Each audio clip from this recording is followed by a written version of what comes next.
Glória a Deus. Igreja, abra comigo sua Bíblia no livro de Atos dos Apóstolos.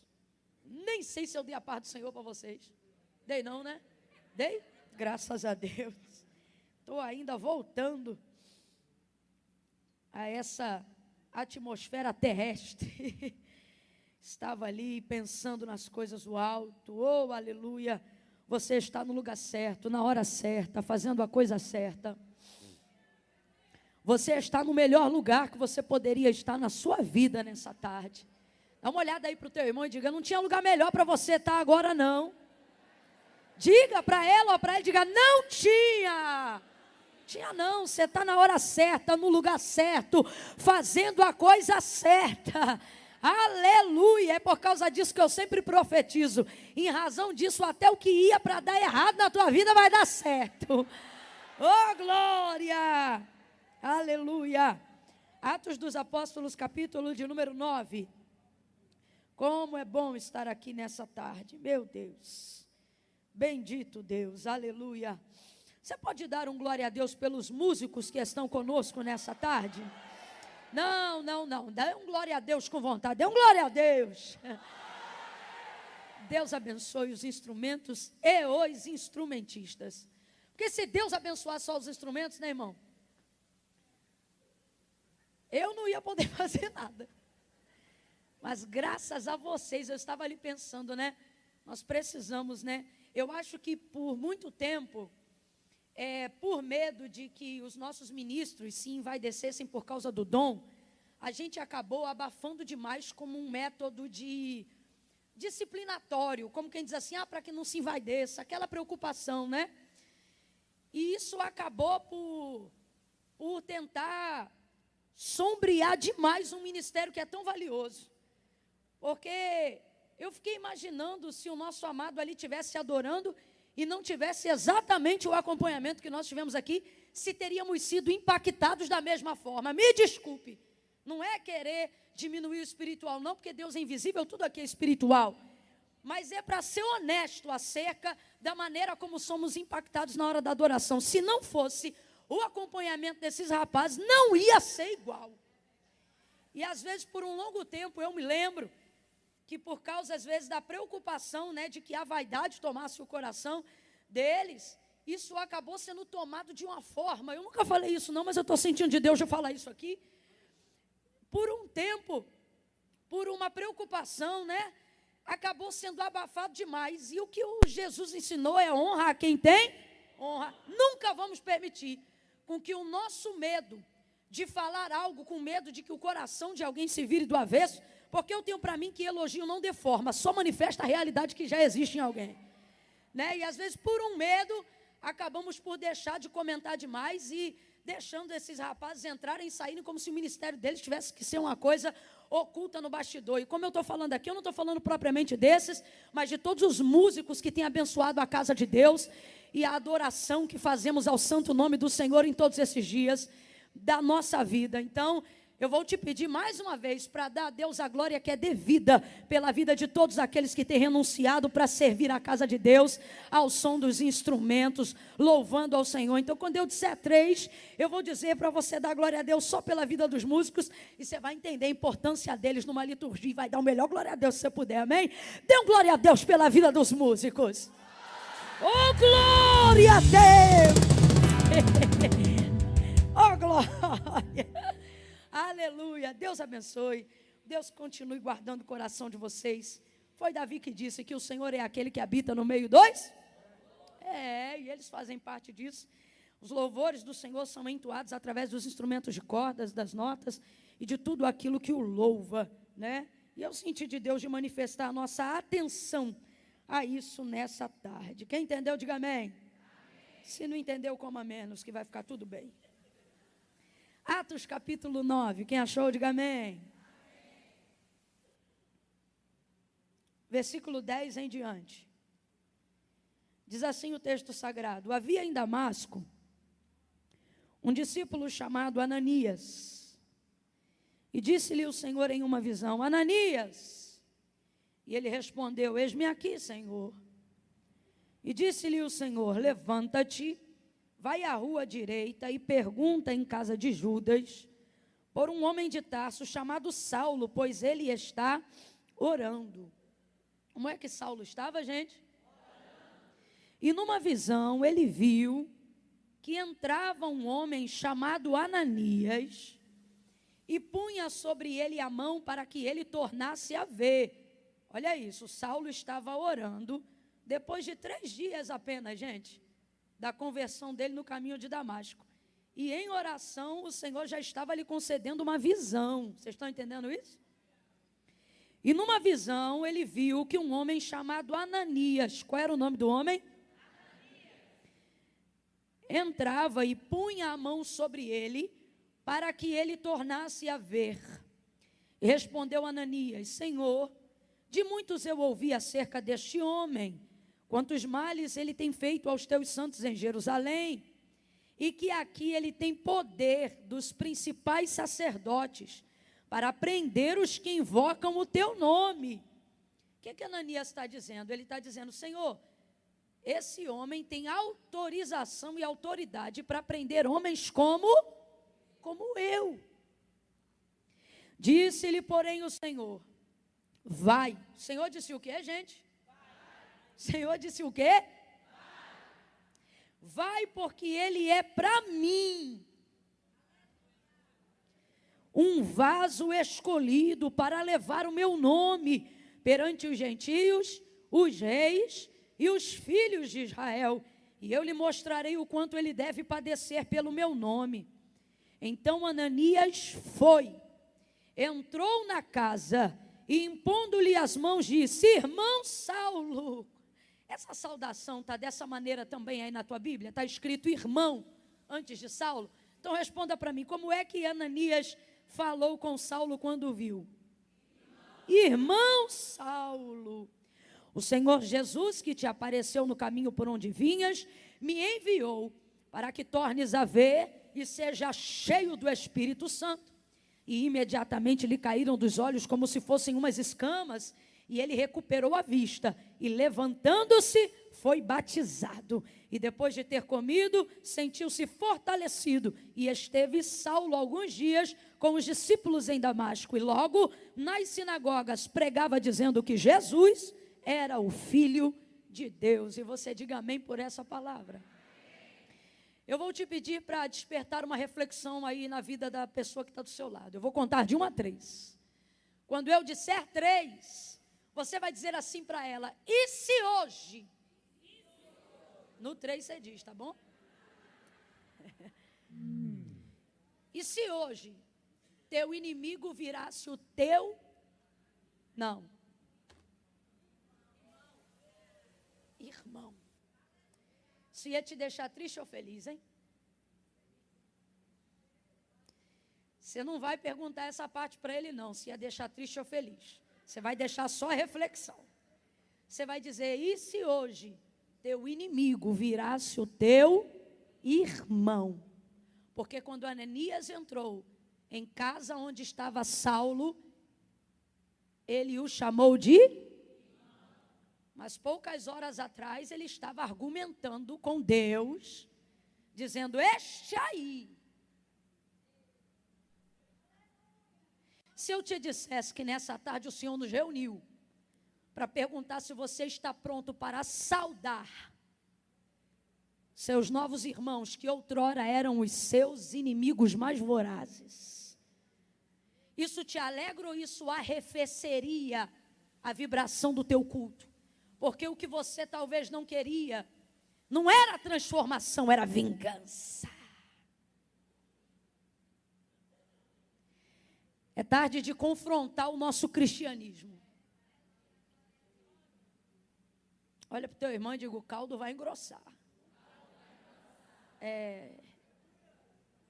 No 3 você vai dizer: e se teu irmão, se teu inimigo virasse o teu irmão, o que você faria?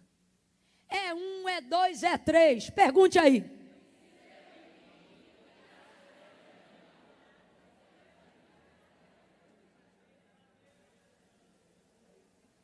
Você vê que ninguém deu nenhum glória. Não, deu agora não adianta. Você não consegue se imaginar na cena. E é por isso que você não dá glória. Porque quando eu falo sobre a salvação de um ente querido, de alguém que você ama, você reage sem que eu diga o nome dele. Quando eu falo sobre uma prosperidade, uma exaltação, você reage e glorifica sem que eu diga o seu nome. Quando eu falo sobre uma mudança de casa, eu não preciso citar o seu endereço. Você reage porque você se apropria desta palavra. Agora, quando nós passamos a refletir sobre um nível de salvação e de transformação na vida de alguém que manifesta o seu ódio, você não consegue reagir, porque você não se vê no cenário da crença ou da fé de que Deus possa libertar alguém que te odeia. E quanto mais eu prego, menos glória a Deus você ouve nessa tarde. Porque o cenário de confronto do cristianismo é exatamente isto. Menos reação, porque não é tão fácil para mim imaginar a realidade de uma cena que é contrária aos meus pensamentos. Porque quando estamos em campanha de oração por um inimigo e por um adversário, normalmente não pedimos que Jesus o salve, nós pedimos para que Jesus nos livre da circunstância. Normalmente as palavras que acompanham esse tipo de oração é: abate ele, paralisa ele, derruba ele. Lembramos de momentos como a ação de Deus em favor de Israel contra Senaqueribe, dizendo: põe um anzol nele, um freio, faz ele andar de marcha ré. E não é errado fazer essas orações, desde que você entenda que a luta não é contra a carne nem contra o sangue, mas contra espíritos, contra potestades que dominam regiões celestiais. Quando você entende isso, você está cheio de autoridade, cheio de autorização e cheio de cooperação do céu, para que inimigos sejam repreendidos, para que lhe seja colocado um freio na boca e um anzol no nariz. O problema é que a maioria das vezes associamos o nosso inimigo diretamente à carne e sangue, não a espírito. Falamos nomes de pessoas que personificam a vontade e o desejo do diabo para a nossa vida, e ao invés de atribuir enfrentamento contra o espírito que se manifesta na vida dessas pessoas para levantar difamação, contenda, perseguição e etc., a verdade é que a nossa carne está tão desabilitada a obedecer à vontade soberana de Deus, aos princípios da sua palavra e à vontade do Espírito Santo em nós, que a primeira reação é levar para o pessoal e atribuir então sentimentos de ódio, de ira e de insatisfação contra pessoas e não contra o inferno. Estou mentindo, gente? Porque quando a personificação de tudo aquilo que Satanás quer fazer passa por pessoas, começamos a atribuir o ódio e a indignação às pessoas. Agora perceba, quando a coisa é boa, não fazemos a mesma coisa com as coisas de Deus. Se Deus me usa para abençoar a sua vida, você nutre adoração a Deus e não a mim, porque você entende que eu sou apenas um instrumento, então Deus está apenas passando por mim enquanto me usa. Logo, glória a Deus enquanto Ele me usa, aleluia enquanto Ele me usa. Obrigada, Jesus, por aquilo que tu estás falando comigo, pela vida da tua serva, está entendendo? Mas a verdade é que você passa a nutrir um carinho especial pelas ferramentas as quais Deus usa. Você passa a admirar pessoas que te aproximam de Deus, pessoas que falam da palavra de Deus, e não há erro algum nisso, pelo contrário. Pelo contrário. Agora, qual é o problema? O problema é quando João fala que nós somos desse espírito, desse segundo, que eu acabei de colocar aqui, mas falando a estes que são exatamente como nós, pessoas que reconhecem a ação de Deus na vida de pessoas e são capazes de glorificar a Deus, entendendo que Ele se manifesta através da vida de pessoas. Entenda, ao falar a estes, Ele vai dizer: vocês não podem ter dois espíritos, vocês precisam saber de que espírito sois. Que espírito é esse? É o espírito que reconhece que toda boa dádiva, todo dom perfeito não é dom de vós, mas vem do Pai das luzes, em quem não há sombra alguma de dúvida ou variação. Logo, se eu estou fazendo aquilo que é bom, a responsabilidade, bem como a glória daquilo que faço não pertence a mim, mas pertence a Deus. Não é difícil você identificar isso. Eu percebo isso nesse culto. Enquanto o irmão adorava, nós glorificávamos a Deus. Nós não sentíamos a presença dele. Nós sentíamos a presença de Deus através da vida dele, enquanto adorava. Está claro isso? Amém ou não amém? Amém ou não amém? Somos ótimos em discernir o Espírito de Deus. A pergunta é: por que nos permitimos ser influenciados negativamente por terceiros e outras pessoas, quando o Espírito que está usando eles deveria ser imediatamente discernido por nós? E atribuirmos logo, se vemos o que é Deus, glorifica a Deus, vemos então que tudo aquilo que não glorifica a Deus é manifestação daquilo que está em Satanás. E de igual forma, ele também transita por pessoas, passa por pessoas e usa pessoas, nós inclusive, se não vigiarmos. Amém ou não amém? Vai compreendendo isso aí? Então João vai dizer: porventura vocês não sabem de que espírito sois? O que ele está querendo dizer? E qual é a aplicação que o Espírito está trazendo para mim e para você aqui nesta tarde? Você tem que decidir. Ou tendo o Espírito de Deus, você discerne de que espírito você é, e logo discerne de que espíritos outros são. Ou você vai querer produzir uma anomalia espiritual. Que tipo de anomalia? Jesus deixou claro que a árvore boa só pode dar frutos bons. Então ele diz: pelos frutos de uma árvore vocês vão conhecer qual semeadura foi feita nessa árvore. Pode um abacateiro da manga? Pode uma mangueira da limão? Pode um limoeiro da banana? Cada um tem que gerar conforme a sua espécie. Foi assim desde o Éden e é assim até hoje. Como pode nós que discernimos pelo Espírito de Deus, discernimos aquilo que Deus age, como Deus trabalha, as coisas que são de Deus, e se temos o discernimento de quem Deus é, também temos o discernimento de onde Ele não está e de quem Ele não é. Amém ou não amém? Então por que ficarmos embaraçados e nos envolvendo em questões pessoais e carnais, quando qualquer outro espírito que não o de Deus se manifesta na vida de uma pessoa? Porque alguém que está sendo movido por um espírito que não é de Deus vai ter o poder de influenciar as orações que eu deveria fazer a Deus. Vamos falar bem rasgado que é para todo mundo entender. Eu me levanto contra a tua vida. Aí você identifica que é o inimigo que está me usando para te atrapalhar, para te embaraçar, para te confundir. Logo, eu exerço um nível de influência que pelo Espírito de Deus, você deveria manter a influência do Espírito de Deus sobre a sua vida. E reagir, ser resistente, ser resiliente, porque maior é o que está conosco do que o que está no mundo. Mas não, qualquer ação contrária e revés da vida ou de alguém que Satanás esteja usando, rapidamente faz com que as nossas orações sejam mudadas. Então a gente percebe, gente, usando a autoridade que Deus deu, a unção que Deus deu, a graça que Deus deu, o acesso pelo nome de Jesus que Deus deu, e começa a fazer orações que fazem você não ser ouvido, não ser por Deus respondido, não porque não tem o Espírito de Deus, mas porque você não discerne de quem Espírito é. É gente que vai para o monte dizer: Deus, se eu sou tua serva, faça assim assado com fulano. Se eu sou teu servo, faça desta e daquela maneira. Manda teu anjo lá e corrige, castiga, exorta, faça assim, faça desse jeito, faça dessa maneira, abate, mata, prepara, leva. Porventura você não sabe de que espírito você é? E hoje eu não estou boa não, viu? Eu estou ótima. A tendência é o glória a Deus diminuir mesmo, e você começar a refletir e dizer: Deus, melhore-me, melhore-me, melhore-me, porque eu não quero andar cocheando em dois pensamentos.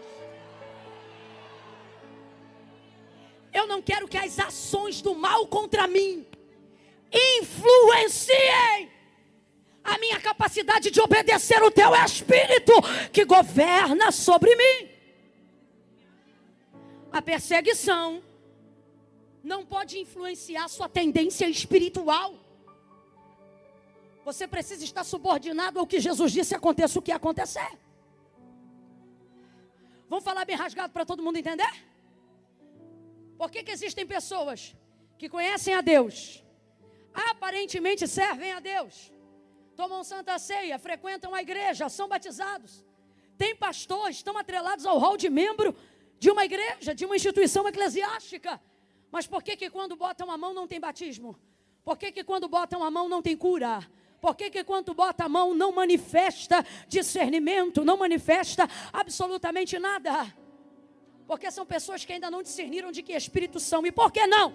Estão sendo influenciadas por aquilo de ruim que acontece do lado de fora. Logo, manifestam de maneira contrária, através das suas atitudes, aquilo que o Espírito de Deus não gostaria de manifestar. Vamos falar bem rasgado que é para todo mundo entender? No encontro de Jesus, na conversão de Saulo no caminho de Damasco, nós não vamos falar dele hoje não, nós vamos falar de Ananias. Mas só para você entender, quando o Senhor cerca Paulo no caminho de Damasco, num forte resplendor de luz do céu, quebrando toda a ignorância, manifestando-se pelo poder da sua palavra. Todo o Novo Testamento é escrito no grego, mas essas palavras, na transliteração do texto, sem que haja tradução para outros vocábulos, está escrita em hebraico. Somente esta parte, Saulo, Saulo, que Saulo, Saulo é para nós no português. Mas vamos supor que você abrisse a sua Bíblia no Novo Testamento aí agora, e ela estivesse toda escrita no grego, toda ela. Esta parte do versículo, que é Jesus chamando Saulo, dizendo, Saul, Saul, que seria a tradução, Shaul, Shaul, em hebraico. Está escrita em hebraico. Essa não é a parte do nome mais conhecido do apóstolo Paulo. Ele é conhecido como apóstolo Saulo? Ele é conhecido como o quê, gente? Como o quê? Porque é a variação do seu nome para o romano. É por isso que ele é muito mais conhecido por Paulo do que por Saulo. Mas quando Jesus o chama, por causa de sua cidadania, por causa da sua raiz, Jesus lhe chama pelo seu nome no hebraico. E esta palavra não está escrita como nós pronunciamos, mas está escrita no grego, que significa Shaul, Shaul, vem comigo. E o que isso tem a ver? Tem tudo a ver. O que significa Shaul, Shaul? Significa, traduzido para nós, Saul, Saul. E qual é o significado de Shaul ou de Saul? O significado deste nome é pedido foste a Deus. Então responda para mim, não deixa tua mente fugir não, captura ela nesta noite. Responda para mim, qual é o significado do nome de Saul? Qual é o significado? Pedido foste a Deus. Vou te perguntar mais uma vez, qual é o significado? Então quando o Senhor diz Saul, Saul, que é Saulo, Saulo, ele está dizendo duas vezes o quê? Pedido foste a Deus. Pedido foste a Deus, é o que significa. Agora olha para o teu irmão, lembra de todo o mal que Saulo provocou enquanto perseguidor da igreja. Lembra do sangue inocente de Estevão sendo derramado, sem que o julgamento dele fosse terminado, graças ao consentimento de Saulo. Porque sem a autoridade dele ninguém podia ter apedrejado Estevão até a morte. Era só um jovem, mas regado de autoridade, consentiu o apedrejamento de Estevão sem que houvesse um julgamento, porque todos os que estavam presentes manifestaram demônios enquanto Estevão pregava. Ranger de dentes, ouvido tapado, e gritavam. Se isso não é manifestação demoníaca, eu não sei mais o que é. Interessante que eles vêm falando de Abraão, ele vem falando de Moisés, ele vem falando de todos os profetas. Ninguém manifesta, mas quando ele entra na obra de Cristo, o texto diz. E eles não aguentam.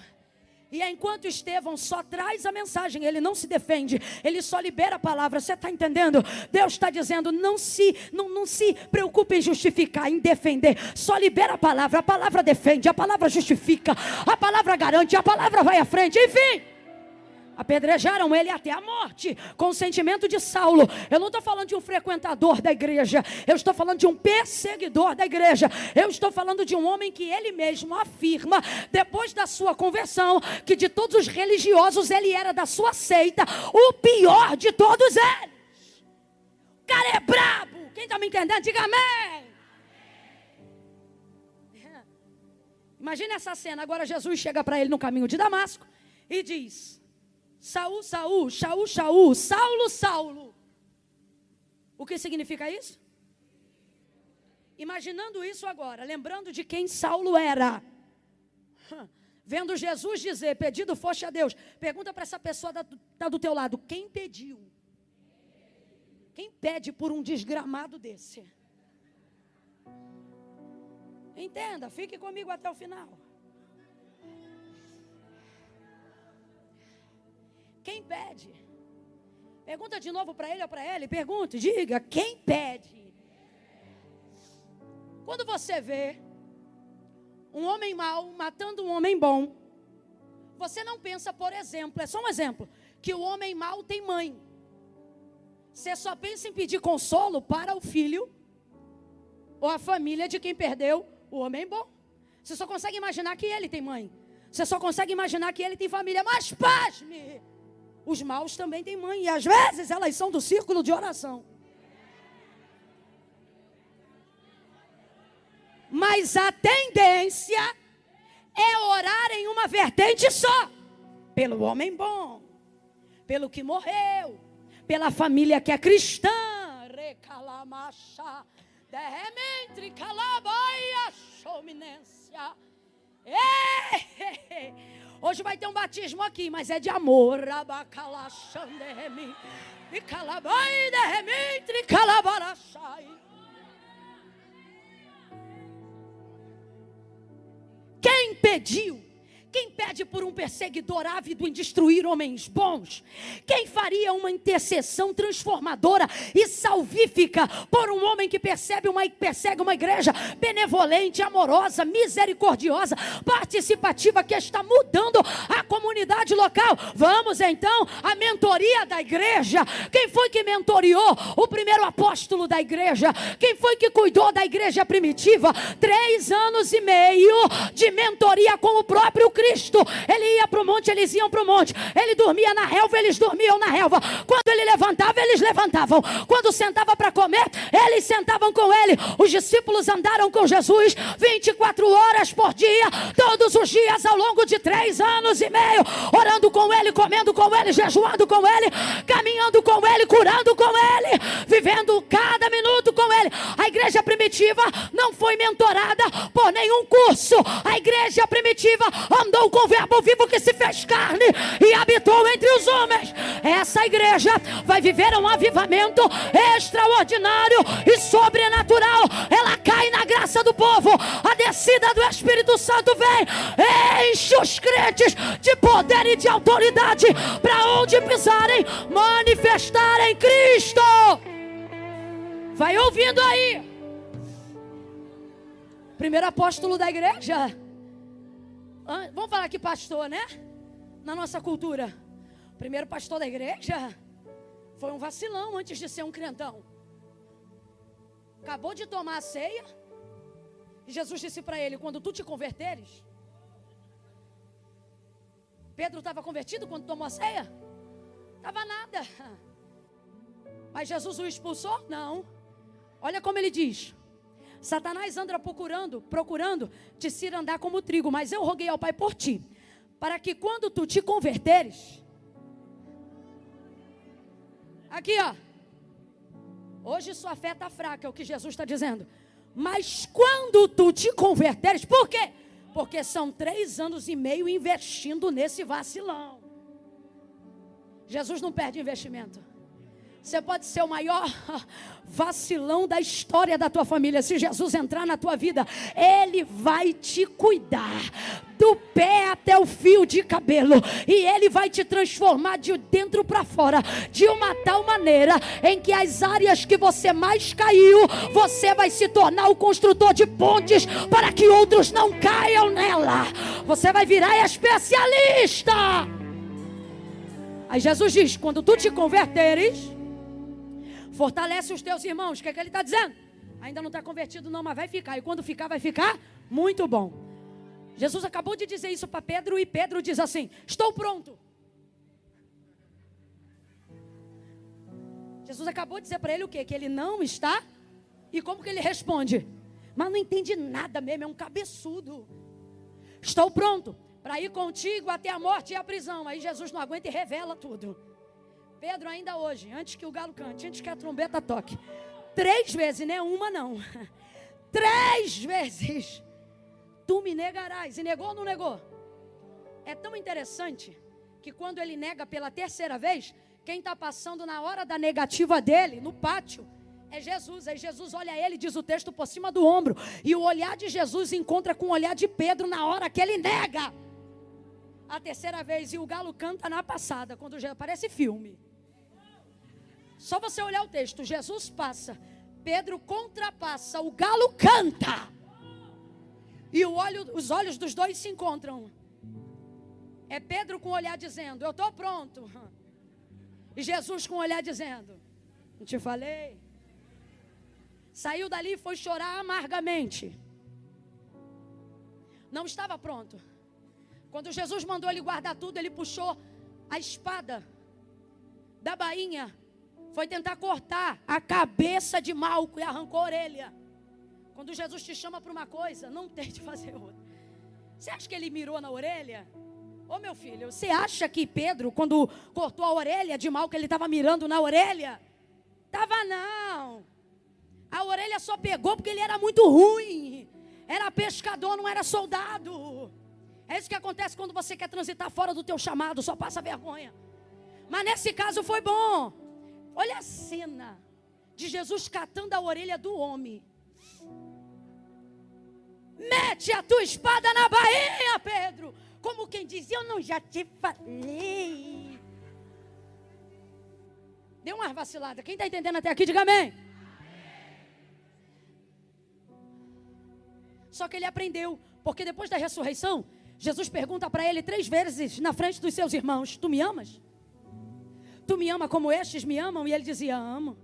Tu me ama como esses me amam? Tu sabes que eu te amo. Aí o texto diz, e se entristeceu muito Pedro, porque o Senhor o perguntou pela... Ele sabia que o problema não era o que ele perguntava, mas era o fato dele perguntar, porque ele estava fazendo alusão àquele dia. Quando você vacila, Jesus te cobre, mas ele não te faz fugir do confronto. Tu me amas? Aí ele diz, tu sabes que eu amo. Isso aqui também é uma lição de Pedro. Sabe o que ele está dizendo? Apesar do que eu fiz, meu amor é verdadeiro. Pedro não deixa a culpa macular o amor que ele sente. Coisa que às vezes a gente não sabe administrar. Você está sem orar um tempo, aí você diz, já não vou orar. E alguém pergunta, por quê? Não, porque eu já estou sem orar há muito tempo. Você tem que ser igual Pedro. Mesmo com vergonha, ore e diga, eu estou aqui porque eu não tenho outro lugar para ir. Eu estou aqui porque eu te amo mais do que tudo. Eu estou aqui porque eu vacilo, mas o meu lugar é aos teus pés. Eu não sei viver fora da tua presença. Ele não deixa uma coisa macular a outra.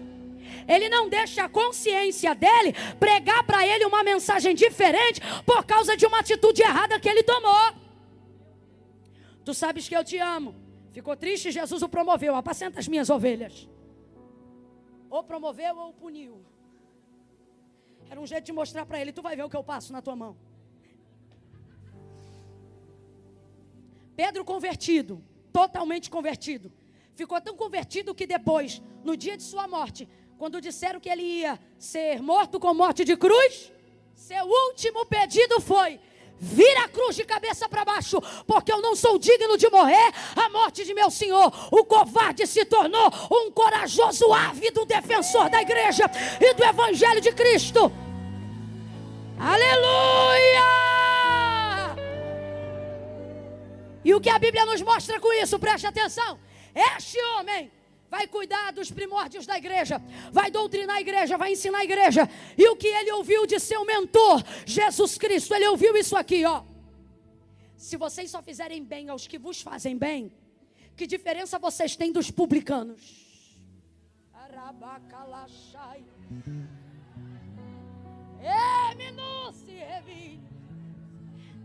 Se vocês só amarem os que vos amam, vocês não vão poder ser identificados como os meus discípulos, porque isso também fazem os gentios. Que diferença vocês terão deles? Olhe para cá. Olha o que Jesus está dizendo. Eu não estou vos chamando para cidadania, porque cidadania requer reciprocidade. Eu te respeito, você me respeita. Você me ataca, eu me defendo. Você me processa, eu contrato um advogado. Você feriu a justiça, eu te processo e contrato um advogado. Reciprocidade de ações e reações é cidadanias. Cristianismo não é reciprocidade. E é por isso que você não dá glória, porque você vive conflitado com a sua alma, dizendo, eu estou no meu direito, e o Espírito diz, mas está na minha vontade, mas está no meu querer, porque cidadão tem direito, crente tem vontade de Deus na vida, pela palavra. O que a palavra diz? O que Jesus diz?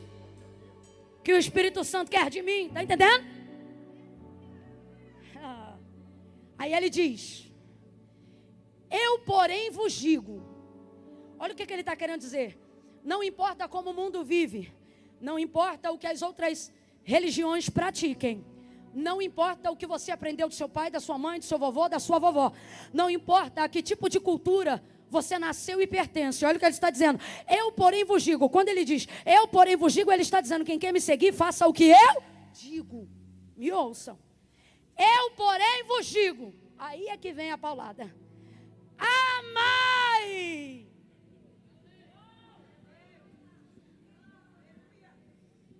Ai,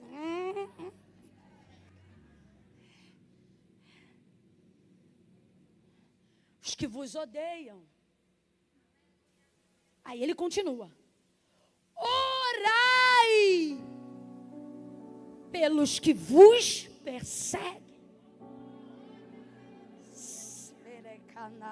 Lavada coreman bene kikiada suriremetria rebaloboia chai.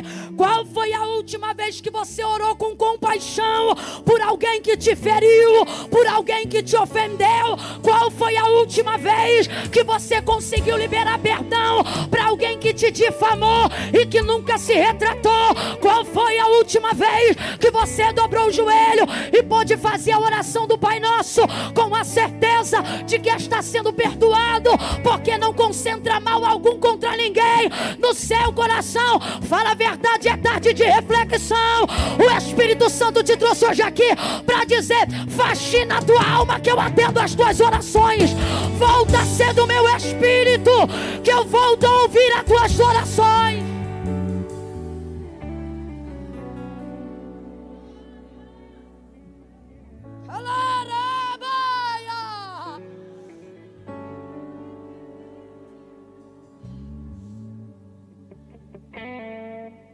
Ele diz, faça bem aos que lhe fazem mal.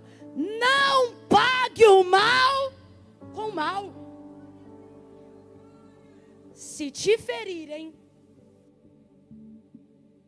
a face, oferece o outro lado. Olha para mim. Isso é reciprocidade? Camila, mas tem coisa que eu não aguento. Então, meu irmão, você é tudo menos cristão. Você pode se associar a qualquer outra religião que prega reciprocidade. Cristianismo não é. Não porque crente querendo arrumar barraco na porta da igreja. Não porque eu estou no meu direito.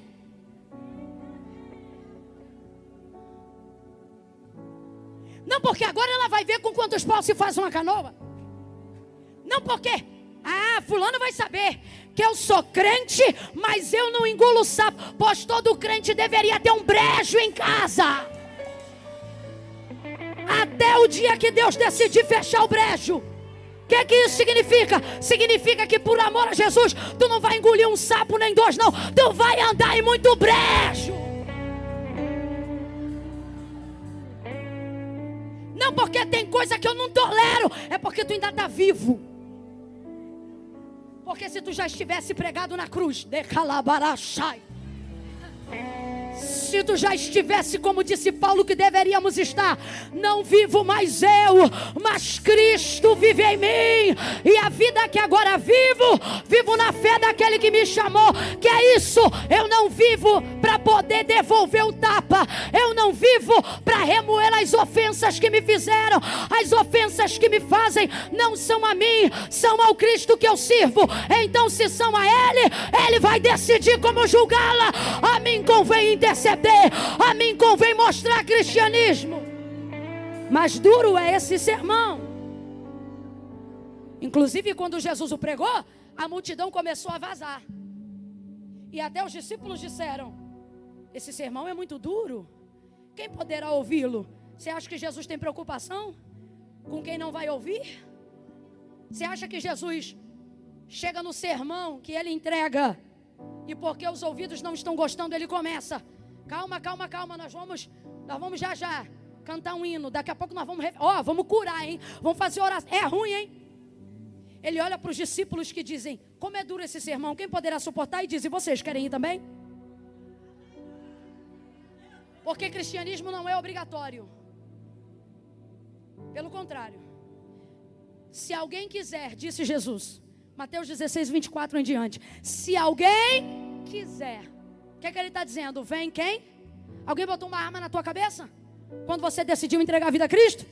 Só que tem um critério, não é porque você vem porque quer que vai ficar. Quando ele diz: se alguém quiser vir após mim, pode vir, só que tem uma condição: negue-se a si mesmo, tome sobre si a sua. Não é o inimigo que é pesado, o pesado é o orgulho de não poder fazer nada quando o teu inimigo te afronta porque você é crente. O peso que você sente é da própria cruz, e nela está o seu orgulho, a sua vaidade de não ter sido defendido na hora que queria, a sua frustração de não ter podido xingar na mesma altura que alguém te ofendeu. Aí você diz: Deus não está vendo? E ele diz: eu estou. É por isso que quem levou a cruz foi eu. Você só está levando a sua e não aguenta.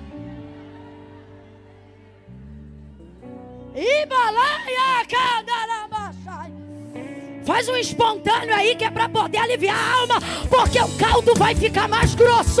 Jesus te trouxe hoje aqui para comer lebaracana.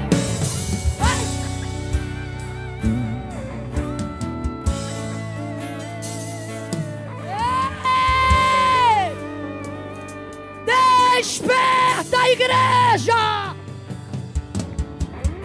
Se vocês caem em confusão de WhatsApp, se você não aguenta ficar no grupo da família que é tua, como é que você vai conseguir transformar esse mundão pela renovação do vosso entendimento? Ai, Camila, é porque o grupo da família tem muita confusão. Tem confusão porque você não aguenta engolir os sapos, porque o seu espírito não é pacífico. Você quer responder: ai, Camila, é porque eles ofendem a minha fé. É sinal que a tua fé está vulnerável, porque a ofensa deles à tua fé deveria ser a esperança do que Jesus disse: quando vos injuriarem e vos ofenderem, fazem isso por causa de mim. É sinal de que você está bonitinho no que Jesus quis. Não é tua família que é difícil, é a tua arrogância espiritual que não deixa você aguentar.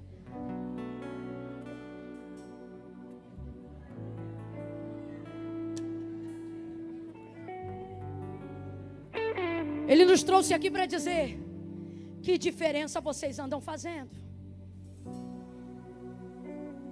Ou vocês são cidadãos comuns?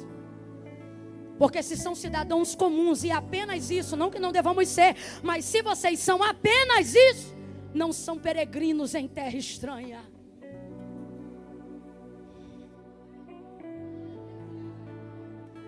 Volta para Pedro que eu volto para Ananias. Você consegue imaginar Pedro doutrinando a igreja e vendo a igreja vivendo o maior avivamento que Jerusalém e a circunvizinhança de Jerusalém já viu? E você consegue imaginar Pedro dizendo assim: irmãos, estamos com uma dificuldade. A igreja está sendo perseguida até a morte. São muitos os mártires. Vamos orar porque eu estou sabendo de muitos perseguidores, e entre eles há um pior de todos. Coloquem Saulo nas suas orações. Eu estou aqui conjecturando. Como você acha que a igreja que ouviu de Jesus essas palavras na primeira pessoa tem coragem de dobrar o joelho para orar, vocês acham que eles oram como? Senhor, você imagina Pedro como pastor dessa igreja. Você acha que Pedro, quando vai dobrar o joelho e se lembra do tamanho da redenção que lhe redimiu, você acha que ele tem coragem de orar e dizer assim: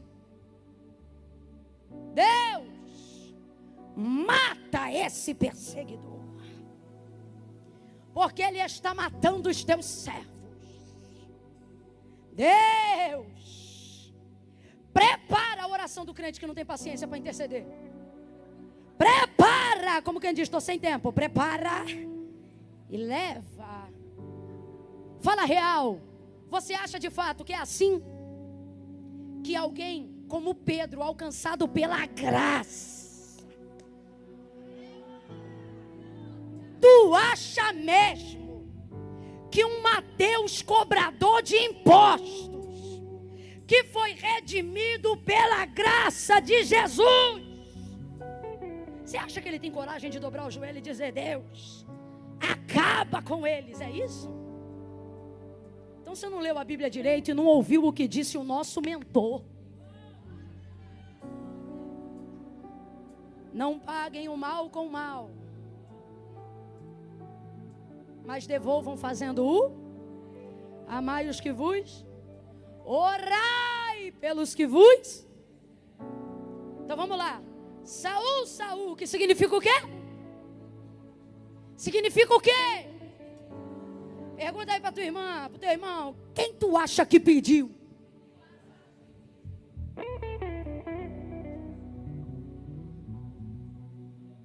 Tu acha que de que outra parte virá a intercessão, senão da igreja perseguida? Quem você acha que está orando agora pela Coreia do Norte? Nós aqui nesse culto, não. Mas tem alguém orando agora pela perseguição na Coreia do Norte, por aquele imperador ditador. Quem você acredita que está intercedendo agora pela Coreia do Norte?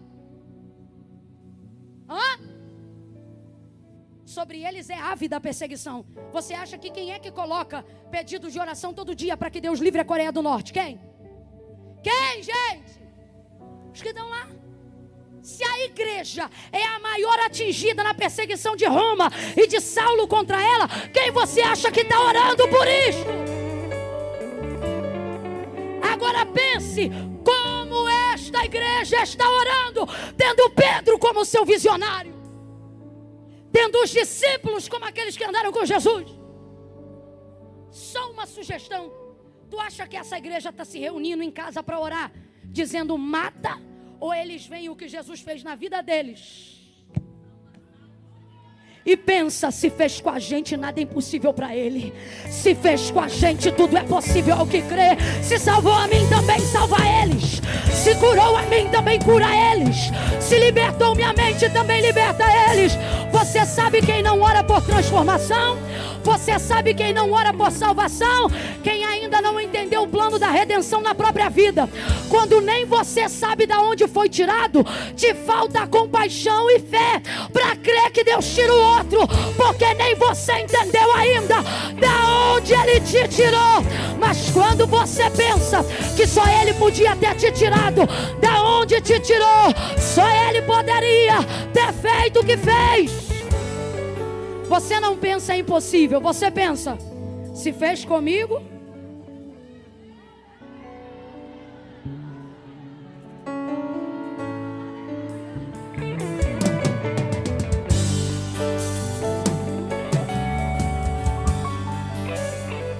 bata no peito para os dois aí, diga: se fez comigo.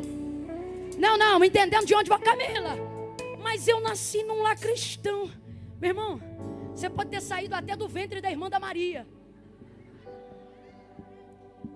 Ele nos tirou de um mesmo lugar quando falamos de redenção. Você quer ver? Parábola do pagamento. Um servo deve 50, o outro deve 500. Não me lembro se o valor é esse, mas só para a gente entender o cerne. Aí o Senhor diz: perdoou de 500, perdoou de 50. A quem perdoa mais? Pedro responde: o que devia mais. Ele diz: pois é, a quem muito perdoou, muito amou, ou muito ama. Sabe qual é O cerne da parábola não é dizer apenas o quanto ama cada um. Isso aqui aponta para um nível de redenção, de redimir. Olha isso aqui. O que devia 50 tinha dinheiro para pagar? Mas ele devia menos, sim ou não? Mas o que devia mais tinha dinheiro para pagar? Também não, mas ele devia mais, sim ou não? Então não importa o que devia pouco e o que devia mais, eles se igualitam no plano da salvação. Por quê? Porque nenhum dos dois tinha como. Então não interessa se um saiu do tráfico ou outro da prostituição. Não interessa. Você está entendendo? O que nos coloca no plano igualitário da salvação não importa se tu fumava 10, o outro 20, ou se tu não fumava nada, mas ainda não tinha reconhecido Jesus como Senhor. O que ele está dizendo se eu não pago a dívida, estava todo mundo no mesmo lugar do inferno, mas eu paguei a dívida. Meu Deus, celebra isso. Olha para essa pessoa e diga: tá pago, tá pago, tá pago. Se ele pagou a minha, também paga a tua. Ele te arranca, ele te tira, ele promove, ele remove. Então pare de acreditar que o sangue dele foi poderoso para salvar você. Porque você era mais quebrantadinho, mas o outro não dá, porque o outro tem um coração muito duro. Você não entendeu.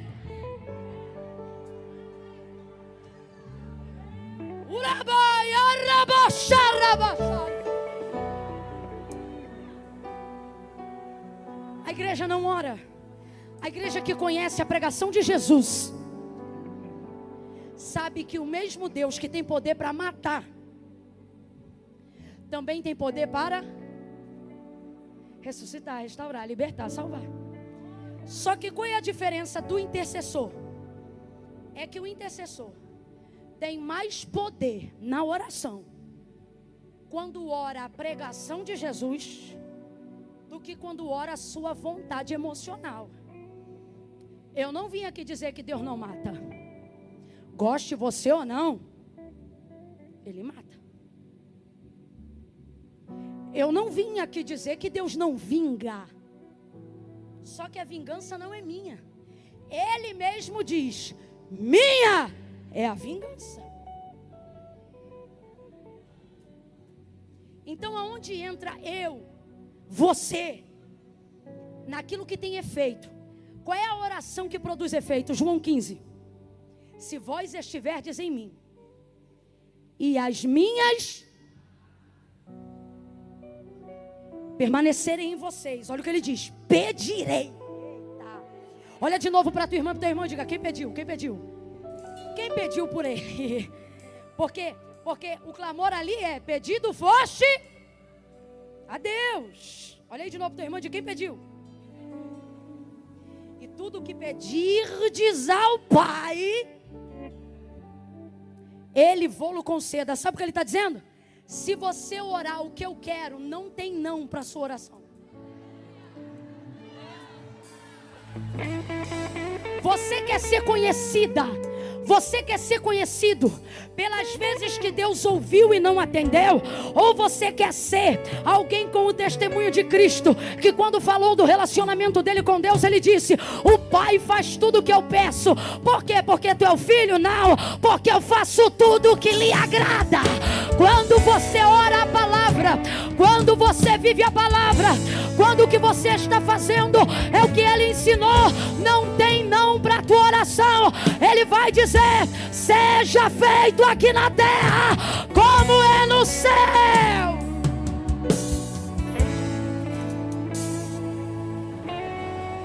Agora vem para cá. Já encerro em Ananias.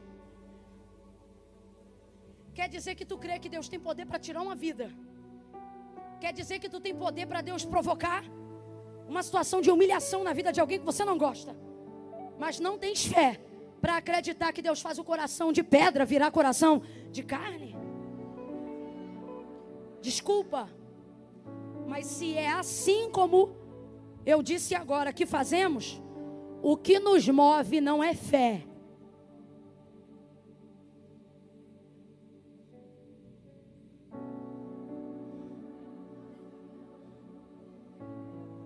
é vingança, é ofensa, é mágoa, é raiva. E deixa eu te falar, Deus não tem compromisso com o meu sentimentalismo. Eu não estou falando do meu sentimento, eu estou falando do meu sentimentar. Excesso para vitimização e influência. Deus não tem compromisso com isso. Mas Ele tem correspondência imediata com as suas palavras. Porque Abraão era respondido tão rapidamente? Porque ele não orava dizendo eu quero, mas ele dizia, porque tu disseste. Por que Moisés, abre aspas para o que eu vou dizer, tira da cabeça de Deus, fecha aspas, o desejo ávido de destruir o povo na mesma hora que desce dizendo, Moisés, tira o teu povo da minha presença, porque eu vou consumi-los na minha ira. Aí Moisés já diz, meu povo não, teu povo, porque tu disseste lá na sarça, vai libertar o meu povo.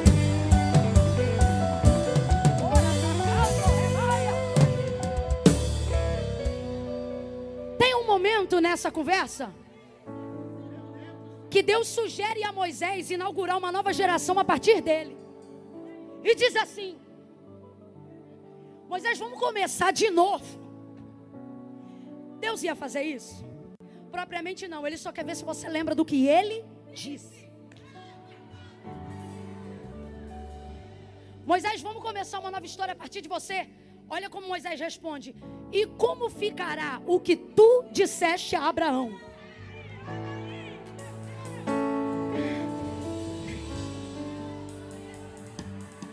É na hora, quando tu ora pela palavra, Ele fala na hora, responde na hora, decide na hora. Então pare de apresentar para Deus somente dores sentimentais e comece a invocar a palavra dEle. Ao invés de dizer mata, comece a dizer, se tu ressuscitou Lázaro, tu tira quem quiser da mão de Satanás. Na tua mão está a vida e a morte, na tua mão está o poder e a autoridade. Salva, liberta, cura.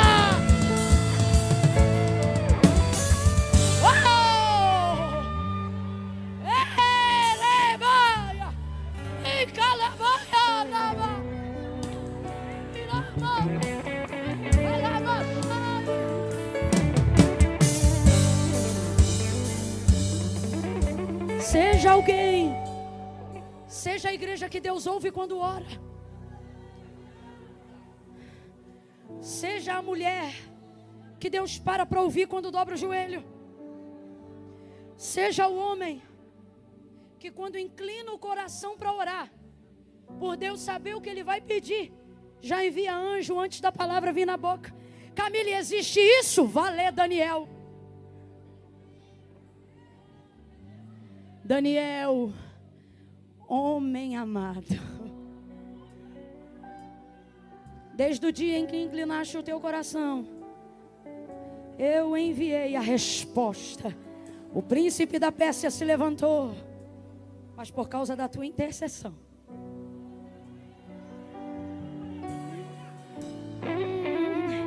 a luz resplandeceu nas trevas, e as trevas não prevaleceram.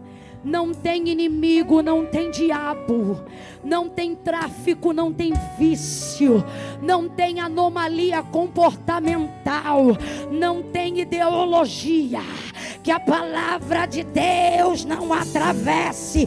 Como um martelo que esmiuça a penha, ela entra, e a oração do crente é a martelada na pedra, vai quebrar, é a martelada na pedra, vai transformar. A oração do crente na palavra é um martelo que esmiuça a penha. Ore certo. Tiago disse, pedi e não recebeis, porque vocês pedem para gastar nos vossos próprios deleites. O que ele está dizendo? Vocês não pedem para glorificar o meu nome, vocês pedem para vingar o de vocês. Vocês não oram a mim para que os homens olhem e digam, Deus é Senhor. Não, vocês oram a mim para que os homens vejam vocês e digam, Deus é com ele. Vai! vaidade e vanglória, e a oração enfraquece. A vaidade e o orgulho é como uma erva daninha na maior arma do mundo, que é a intercessão. Vai esgotando o seu poder e a sua força. Você tem acesso, conhece o nome, conhece o lugar, mas a sua oração não faz nada, porque a motivação pela qual você ora é errada. E o Deus que poderia enviar um anjo na hora que você dobra o joelho, decide que suas orações não passarão nem do teto de sua casa. Mas quem sabe de que espírito é, pega o orgulho, coloca debaixo do pé e vai esmiuçando ele, e consegue fazer o que Jesus fez no Getsemane. Pai, o que eu queria era que fosse passado esse cálice. Todavia, sabe o que está faltando nas tuas orações para elas serem ouvidas? Um todavia seja feita, não como eu quero, mas como tu. Tudo que Ananias ouviu de Saulo foi verdade. Eu vou encerrar aqui agora, porque eu quero orar muito especificamente por algo nessa palavra. Tudo que Ananias ouviu de Saulo e argumentou com Deus quando foi lá na casa buscar ele, falar com ele, era verdade. Que ele era sanguinário, que ele era perseguidor, que ele tinha cartas de autorização para levar preso pessoas como Ananias. Mas você vê, né, quando Deus decide salvar o inimigo, Ele não poupa nem seus amigos. Vou falar de novo. Quando Deus decide que o inimigo vai ser salvo, Ele não poupa os amigos. Porque quando Deus salva o seu inimigo, se ele virar amigo de Deus, gostando você ou não, ele também vai ser teu. Olha o que Deus faz com Ananias. Ananias, vai em casa de Judas, na rua direita, procura por um homem chamado Saulo. Ele vai estar orando. O cara já está crente. Ele vai estar orando e numa oração, ele viu. O cara já tem visões de Deus. O que isso já demonstra? Que Deus já está com o cara. E numa visão ele viu que um homem chamado Ananias, olha o que Deus fez, pegou o nome do amigo e revelou. Aí olha como é que Deus atrela a vida dos dois. Como é que Paulo estava? O texto diz, ele estava como? E ele só ia passar a ver depois que um homem específico, que era quem? Botasse a mão sobre ele. Então Saulo já sabe que o único homem que vai fazer ele ver quando botar a mão nele é quem? Mas outrora ele era um perseguidor. Agora Deus pega o nome do discípulo, dá para o nome do que outrora era perseguidor e fala para o discípulo, vai lá porque eu já dei teu nome. É básica? Não, o que você ia sentir? É tipo assim, ó, Deus me entregou. Porque agora pensa na motivação de Saulo. Se tu tá cego e viste a vida toda, de repente tu tá cego há 3 dias e Deus diz assim, um homem chamado Ananias vai te dar vista de novo. Se passa mais 3 dias, o homem não vem na tua casa, tu vai fazer o quê? Meu irmão, eu vou tateando. Vocês conhecem Ananias? Eu tô caçando por... E ele tem faro, o cara era perseguidor. Então Ananias, vai. Aí Ananias argumenta e era tudo verdade. Aí olha como o Senhor lhe responde, Ananias. Porque Ananias diz assim, Senhor, de muitos eu ouvi, e tudo que ele ouviu era... Vem comigo para a gente encerrar junto. Tudo que ele ouviu era verdade, mas era passado. Paulo já tinha quantos dias de convertido? Quantos dias? Isso ainda não era notícia, ninguém no Instagram sabia. Mas Deus está antecipando para Ananias o que já tinha operado na vida de Saulo. Então tudo que Ananias sabe sobre Saulo é verdade, porém já está para ser conjugado no... Quando Deus te visita para salvar o inimigo, ou para discipular o inimigo, Ele não quer que você traga do inimigo notícias do... Ele quer que você ouça a notícia que Ele veio te dar. Olha a conversa de Ananias. De muitos eu ouvi. Olha como Deus responde. Vai, porque Ele é para... O que ele está dizendo? Não importa o que você ouviu da boca dos outros, importa o que você está ouvindo da minha boca agora. Não é quem ele é para você, também não é quem ele foi para os outros, é quem a partir de agora ele é para mim. Pega na mão de alguém aí agora, não pega de qualquer jeito não.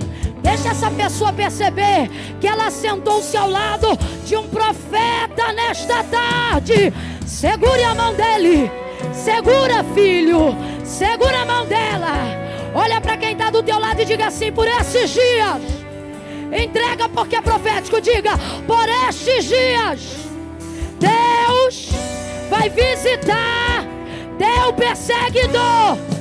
Diga assim: e você vai dar opinião. Diga assim: Deus te trouxe aqui e Ele não quer, pregue, diga, não quer tua opinião, Ele quer tua obediência.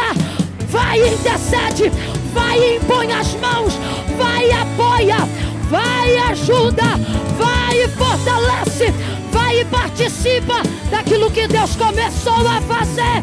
Vai, porque Ele é contigo. Vai, porque Ele te envia. Vai e não tema. Não tema.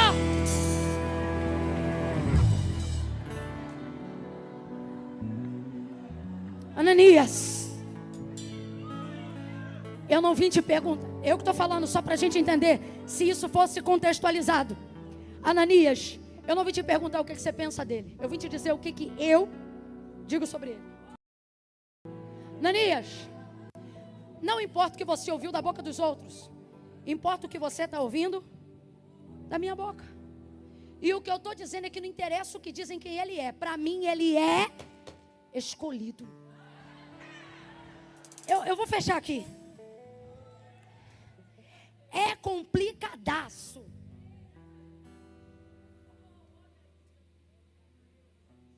Quando Deus escolhe.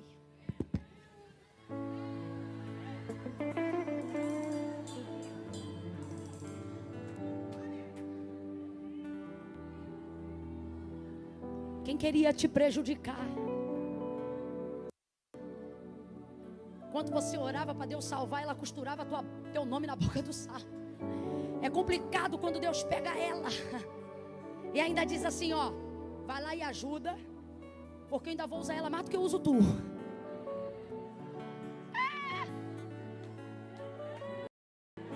Eu tô rindo, porque enquanto eu tô pregando tem gente que dizendo assim, isso eu não aceito, pois tu vai ser a primeira vez.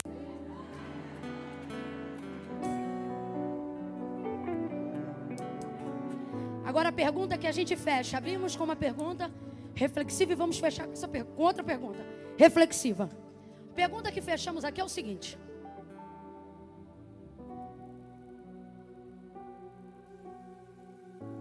esse ambiente aí, se ajeite,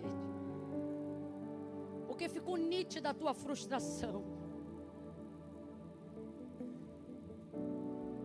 Você quer ser isso consigo mesmo. Eu quero ser. Pastora Lili, eu quero ser. Estou pensando de mim mesma. A voz que anuncia o que os outros fizeram,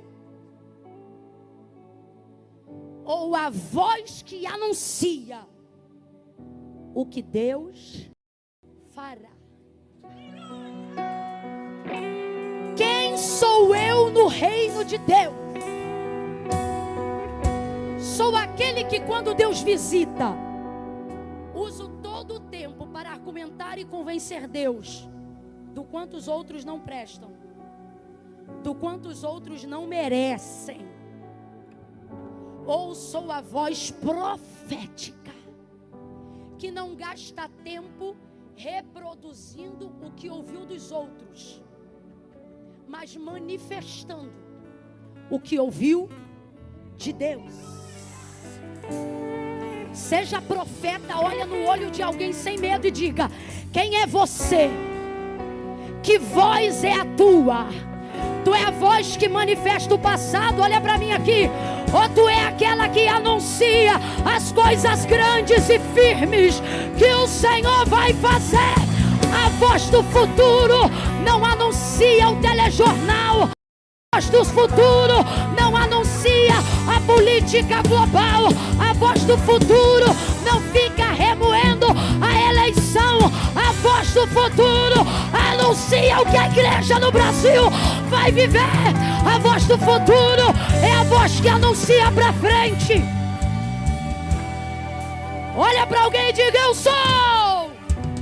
Não, aprenda. Você está num culto pentecostal. Camila, que eu não gosto de gritar, veio no horário errado. No 3 você vai gritar, eu disse que você vai. Quando você está em posição de socorro, meu irmão, é manifestando a voz que vem vitória. Se grito não fosse importante, ele não diria. Na última volta em Jericó, eu tenho para mim que Deus gosta de um barulho.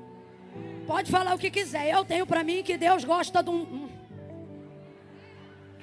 Senão ele e voltará com sinfonia, não, e voltará com um alarido. Deus era tão estrategista que na organização da guerra determinava a ordem que se tocavam os tambores, para que o povo, o exército, entendesse quando era para atacar, quando era para defender, quando era para recuar, quando era para avançar. Quando eu disser 3, você vai gritar. Camila, mas eu não gosto de gritar. Tu não podia pertencer ao exército de Gideão. Ele disse: quebra o cântaro, levanta a tocha, toca a buzina e grita. No 3, mas eu não vim me justificar. No 3, você vai olhar para quem está do teu lado e vai gritar para ele ou para ela. E vai dizer assim: seja a voz do futuro. Quem entendeu, diga amém.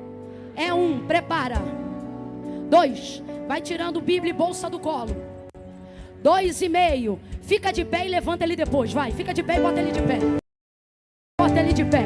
2,5, vira de frente para ele. 2,45, prepara porque você vai gritar. Seja a voz do futuro. É 1, é 2, é 3, grite aí. Você é a voz que anuncia o que Deus vai fazer. Não dê voz ao que dizem, dê voz ao que Deus fala. Manifeste o que Deus falou. Entregue os recados que Ele te deu. Você é pregador de boas novas. Anuncie.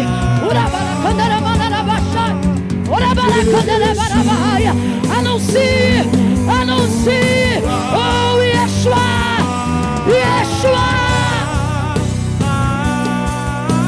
Entregue as boas novas. Ele é milhares e milhares. Meu amado é o mais belo entre milhares e milhares. Fala consigo mesmo, diga assim: eu sou a voz do futuro. Diga assim: Deus me levantou para anunciar as coisas que em breve hão de acontecer. Eu não sou a voz que condena, a voz que anuncia o que os outros fizeram. Bota a mão no teu coração, prega para a tua alma e diga: eu não sou a voz que acusa, que aponta. Diga: eu sou a voz que constrói pontes, que aponta para o norte. Eu sou a voz que anuncia o futuro.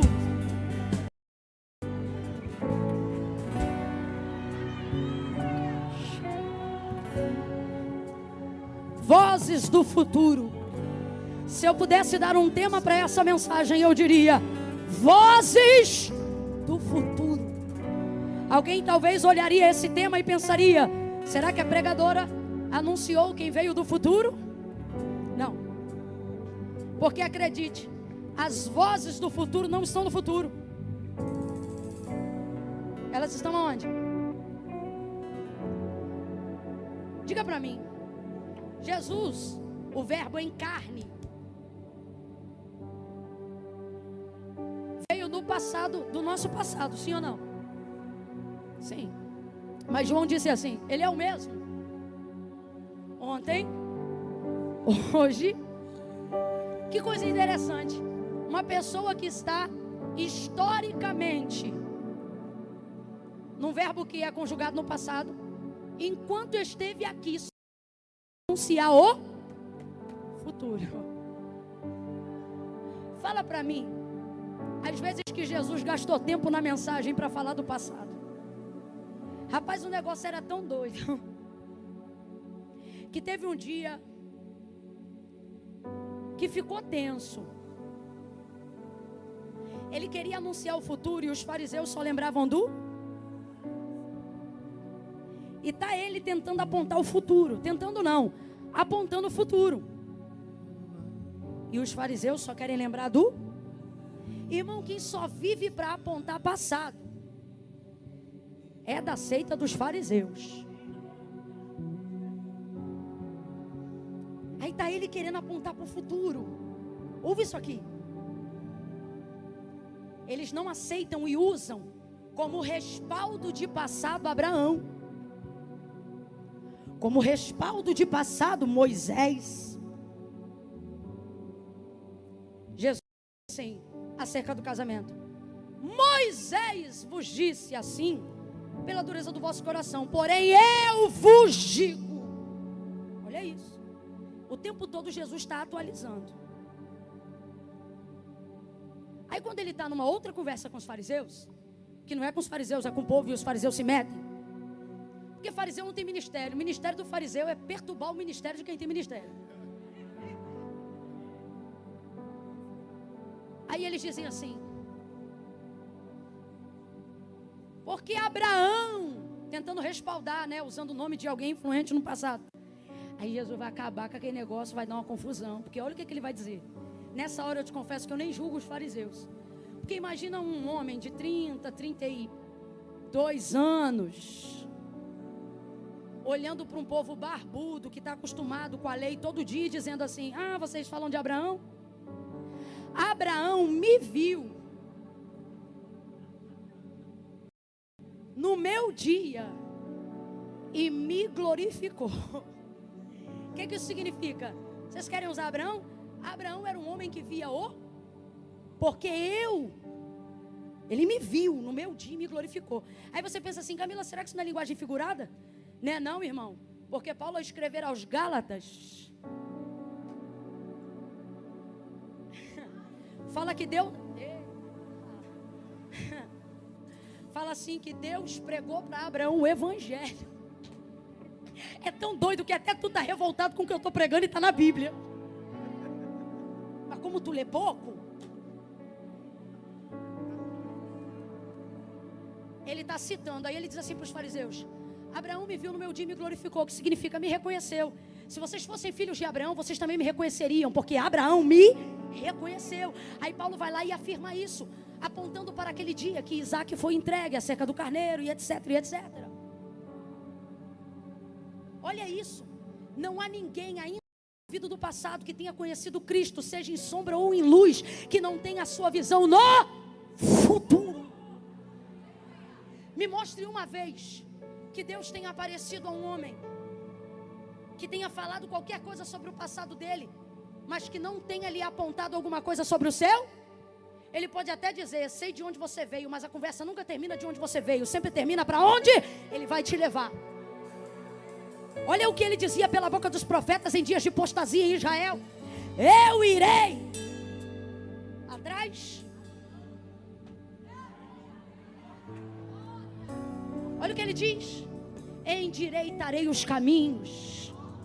Oh, meu Deus do céu, eu vou arrebentar com os ferrolhos de ferro, os cadeados de bronze. Olha a visão de Isaías, futurística, pastor Alexandre. Levanta levanta-te e resplandece, porque já vem, ninguém, mas quem tem contato com Deus, vê o futuro no presente, acessa o futuro no presente. Levanta-te e resplandece, porque já vem a tua luz, e a glória do Senhor vai nascendo sobre ti. O futuro está aí, igreja. Eu quero fechar essa mensagem orando por você. Para quê? Para que Deus te abra os olhos, para que você não seja um profeta que só lembra do que os outros fez, do que os outros fizeram, mas que você seja a voz que anuncia o que Deus fará. Olha aqui para mim. Pare de remoer o que já aconteceu e comece a desenvolver o que Deus falou que vai acontecer. Você acha que as orações que fizeram para o Brasil foram para onde? Para um lixão em algum lugar? Davi disse: porventura não estão as minhas lágrimas no teu odre? Olha o que Deus está dizendo para mim e para você. Lembra do que eu disse. As palavras profetizamos acerca do avivamento na América Latina. Aí agora, por causa de uma circunstância e outra difícil, você pensa que não vai acontecer? É ao contrário, irmão. Quanto mais as vozes querem ressaltar o que aconteceu, mais perto está do que Deus disse que vai acontecer. Quanto mais Maria achava que haviam roubado o corpo, o que havia acontecido com o corpo de Jesus? Quando ela viu a pedra rolada, ela pensou em roubo, mas o céu sabia, era ressurreição. Às vezes as notícias ruins só precedem uma coisa muito boa. Olha para mim que eu vou orar agora. Pelo que, Camila? Para você ser voz do futuro. O que adianta você ficar o dia inteiro vendo aquele jornal que se torcer sai sangue? Aí depois você vai anunciar futuro? Não vai. Você vai desenvolver síndrome do pânico. Você não vai conseguir sair de casa. Por quê? Porque você é guiado pelo que andam dizendo muitos. Você não deveria ser a voz que é guiada por muitos. Você deveria ser a voz que guia muitos. Feche os olhos, curva a sua cabeça. Interceder. Primeira oração, comece a pedir: Senhor, faxina minha alma, me limpa com teu sangue, me lava. Eu não quero amar uns e odiar a outros, eu quero aprender a amar a todos. Me ensina, por mais doloroso que pareça. Comece a pedir isso. Comece a pedir isso. Comece a pedir isso. Senhor, me limpa. Eu às vezes me pego sentindo raiva, me sentindo injustiçado. Eu não quero isso não, Jesus. Eu não quero isso não. Eu quero ser tua imagem, tua semelhança. Corrige as motivações do meu coração. Limpa o meu interior. Limpa o meu interior. Comece a pedir, comece a pedir. Agora continue em oração, continue em oração. E comece a dizer: Senhor, tira os argumentos antigos da minha cabeça, aquilo que não te glorifica, aquilo que me distancia da tua palavra. Eu não quero ser influenciado por comportamento cultural, humano e mundano. Não, não, não, não, não, não, não. Eu quero ouvir a tua voz, eu quero discernir os teus preceitos, Senhor. Eu te suplico, ouve a minha oração. Eu quero chegar no segundo culto desta noite com a alma limpa, com a mente como um terreno fértil para o crescimento da tua palavra. Fortalece os valores, fortalece os princípios do Senhor na minha vida, ó Pai, em nome de Jesus. Espírito Santo, nós oramos, coopera conosco, intercede por nós, nos ajuda, convence do pecado, da justiça, do juízo, nos leva a uma tarde, a um preparo para a noite de quebrantamento, de arrependimento. Arrependei-vos, que vivamos essa verdade, Pai. Continue em oração. Pai, agora eu te peço, aonde houver um inimigo e um adversário que tem sido tão escravo de Satanás como um dia nós fomos das nossas vontades, derrama um batismo de amor no nosso coração e nos faz entender que a luta não é contra a carne nem contra o sangue. Feche os olhos, igreja. Ainda estou em intercessão e em oração diante do Pai. Espírito Santo, inclina-me Há uma direção. De olhos fechados, igreja. Eu também estou de olhos fechados. Traga na tua mente aí agora. Quem está ouvindo a minha voz, diga amém. Traga na tua mente agora o nome da pessoa que você considera mais difícil de se converter. Traga na mente. Eu vou mais além. A difícil você ainda imagina. Traga na mente aquela que você diz, essa daqui é impossível. Aquela que você não consegue imaginar vivendo o evangelho. Traga apenas o nome dela na sua mente agora. Você está numa alta atmosfera de fé e de milagre. Você está debaixo da palavra. E eu vou orar agora por essa pessoa.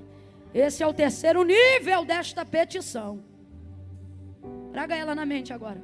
Aquela que você diz, essa aqui é o coração. Não, essa aqui eu não consigo nem imaginar, Camila. Pois então, eu quero essa. Traga ela. Pai, em nome de Jesus, ainda na tua presença. Esses nomes parecem impossíveis. E são para nós, como seres humanos. Mas como disse Gabriel a Maria, coisa nenhuma, porque para Deus nada é impossível. Eu quero te pedir, nos dá um testemunho aqui em Recife, para a glória do teu nome, Senhor. Não precisam se lembrar que fui eu que preguei nesta tarde. Eu não quero.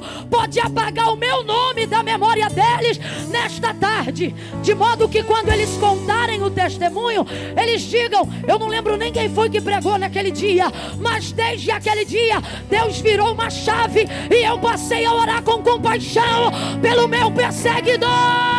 E assim, Senhor, faça de tal forma que aqueles que eram considerados teus inimigos se convertam e possamos chamar de nossos irmãos. Que aconteça conosco o que aconteceu com Ananias. Que olhemos para aqueles que um dia nos amaldiçoaram e que por causa da intercessão e do teu poder possamos ver sair da boca deles a paz do Senhor, irmã, a paz do Senhor. Tira a cegueira e usa as nossas mãos para curar, para orientar, não para apontar quem eles são hoje ou quem eles foram ontem, mas para apontar o caminho que eles vão trilhar no futuro. Levante as suas mãos em sinal de súplica, assim. Assim. Nós te pedimos isso com mãos estendidas. Nós te suplicamos, incline a cabeça e levante as mãos. Nos concede essa dádiva, Senhor. Não a nós, mas para que ao teu nome seja toda a honra e toda a glória. Em nome de Jesus. Quem concorda, diga.